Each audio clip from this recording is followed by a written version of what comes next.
Pour le cas de Dicon, j'ai regardé la vidéo. Franchement, man, c'est une personne que j'estimais énormément. Que tu vas toujours continuer à estimer. Man, en fait, pourquoi j'ai dit estimer? Parce que en tant qu'actrice, j'estime que amul woon pour ne ñi fi nekk aayuñu. Right. En fait, am na part de vérité ci lu mu doon wax. Et en fait, elle ne devait pas généraliser. Tout à fait. C'est pas parce que moom da ko jàng te moo ñu ko dàq. Tout à fait. En fait, xam nga autodidacte ku jàngul yàlla may ko moo gën a dangereux ku jàng. dëgg la. yow soo ko jàngul yàlla def ko ci yow. yow yaay gën a dangereux ki dem jàngi. Bien sûr. Voilà, maintenant nag moom quand elle a parlé elle a généralisé elle a dit que acteurs yi fi nekk temps yi aayuñu. célébrité en fait elle a commencé à se lâcher et je l'estimais énormément parce que dama amoon benn image bu précis ci moom. Et voilà, franchement je respecte li mu wax yëpp je respecte tout ce qu'elle dit. Mais si elle se permet de dire qu'il n'y a pas de bons acteurs ou de bonnes actrices au Sénégal day wax lu ko neex di ko ñu ko fi dàq jouer rek a nekk fii. Non, dëgg la, mais juste benn précision bon yéen a ma ci ëpp expérience man duma acteur. Moi je travaille dans le milieu de la communication donc je suis pas acteur.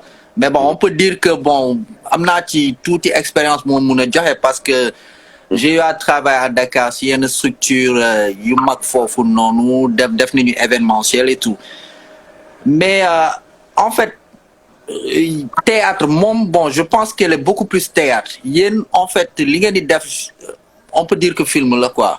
C'est du cinéma. Donc, c'est du cinéma donc dafa nekk ñaari kii yoo xam ne c'est diamétralement opposé. Et puis actuellement on est au 3e millénaire on n'est plus xam nga nekkatuñu ci année d'arrêt Kocc ak affaire yooyu. Je regarde pratiquement toutes les séries du Sénégal damay seetaan Madior Dicon je l'ai regardé quand j'étais au Maroc man avant maa doon acteur bi ma nekkee Maroc laa doon seetaan Dicon. Alors ils ont fait partie des séries qui ont révolutionné le cinéma. Même fekkee en fait amuñu buzz bu ñu bëggoon am mais bokk nañ ci lu jàpp nañ ci xeex mi. jàpp ne non ku nekk chacun apporte sa pierre à l'édifice quoi. C'est pas que parce que yow buzz nga wala buzzatoo que tu dois en fait avoir certains propos envers tes collègues parce qu'on est tous collègues. yàlla tey mun na def suba Dicon bokk ak actrice yi beneen production moom ruus parce que liggéey bi muy def du liggéeyu société liggéeyu mbooloo la mooy mun nga liggéey ak man tey suba dem liggéey ak beneen acteur suba. ok. Appelé à travailler avec des acteurs à vie. Tu es appelé à travailler avec tous les acteurs. Alors en tant qu'acteur, tu ne dois pas prendre parti. Tu ne dois pas renier tes collègues. Tout à fait. Je suis d'accord avec elle. Il y a une part de vérité et je le dis très souvent. Moi, Sénégal, de femmes acteurs avec célébrité. Tout à fait. Il y a des gens qui rentrent dans le milieu du cinéma juste pour être célèbres. Tout à fait. Et moi, Instagram, followers, les gens, il y a des gens, en fait, ils sont motivés pour ça. Mais il y a des gens, l'acting, c'est passion, c'est un amour. Voilà, et elle devait pas, en fait, généraliser. Juste ça, mais elle n'a pas de vérité pour moi, mais nous, quand on mon niaou. En fait, nous, qu'on formuler, quoi. Bon, franchement, je m'attendais, pour dire vrai, je m'attendais pas à ce que tu me donnes, genre, Kibi. Parce que, comme on dit souvent, nit ki, dina jouer ben rôle, mais dans la vie réelle, en fait, nous muy développer ay idéem du doon benn. Peut-être biram bu ñu kii non dañuy doon xalaat ni bon nee nga nii rek nee na tëll damm na quoi loolu laa doon xalaat quoi. Parce que bon je vais pas citer de nom mais j'ai suivi la semaine dernière benn live bu seen acteur yéen Marodi def. ak keneen ku nekk ci beneen kii mais en fait la manière dont ni ñu expliquer ak ni ñu exprimer man j'étais pas trop d'accord parce que je me dis que nit ki boo demee ba nekk benn nit boo xam ni tu es genre da nga populaire quoi maanaam da nga nekk benn personnage public am na sa communication da nga ko war a xoolaat quoi da nga ko war a xoolaat c'est très très très très très important et sincèrement parler Marodi man ñi may gis foofu ñu fay génne ñëpp hormis ñi nga xam ni dugg nañu jóge woon ne feneen bien sûr mais ñi fa nekkoon je vois que en fait communication bi et puis esprit famille bi nek faut vraiment c'est à saluer. Donc bon déjà deuxième question, est-ce que vous avez des projets en fait en dehors du Sénégal? Alors oui, on a des projets en dehors du Sénégal, bien sûr, parce que faut dire que le cinéma sénégalais est en train d'avancer à grands pas. Et la seule chose qui nous manque, c'est avoir cette facilité de voyager partout dans le monde pour pouvoir aller parcourir des grands castings. Parce que l'avantage que les autres acteurs ont et nous, on l'a pas, c'est que peut-être que nous, c'est des Américains, c'est des Français, ils ont la facilité de voyager partout dans le monde et d'avoir des gens un peu partout dans le monde. Nous, en fait, on est en Afrique, c'est comme si on était un peu enfermés. Voilà, c'est très difficile pour nous de circuler, d'atteindre un niveau. Si l'État ne nous aide pas, ou voilà, si diaspora Abidjap ou ci défaut une maison de prod. Exactement. Li nga wax ni si diaspora bi c'est très important parce que ni les follows ni bo xolé 60%. Peut-être c'est des gens bo xamni ils sont pas au Sénégal, ils sont à l'étranger bo xolé sa page ni.